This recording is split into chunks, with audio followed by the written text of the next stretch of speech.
So இப்ப கம்ருதீன், பார்வதி இவங்க 2 பேரையும் வெளிய அனுப்பணும் அப்படின்னு சொல்லிட்டு எல்லாருமே பேசிட்டு இருக்காங்க. நீங்க என்ன நினைக்கிறீங்க?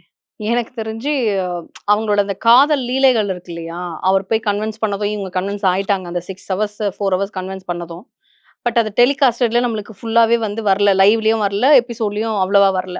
அங்க என்ன நடந்தது? என்னென்ன பேசிக்கிட்டாங்கன்றது முதற்கொண்டு நம்மளுக்கு தெரியாது. ஸோ, இத வந்து எப்படி பண்றாங்க அப்டின்னா, ஓ உங்களுக்கு சப்போர்ட் பண்ண அதாவது உள்ள இருக்க அதர் கண்டஸ்டன்ட்ஸையும் நீங்க ஏமாத்திருக்கீங்க பார்வதின்ற மாதிரி மாத்தி, இவங்களுக்கு வந்து ஆப்போசிட்ல எல்லாரையும் நிக்க வைக்கிற மாதிரி நம்மளுக்கு ப்ரொஜெக்ட் பண்றாங்க. அங்க உள்ளேயும் அப்படிதான் அவங்களும் நெனச்சுக்கிட்டு இருக்காங்க.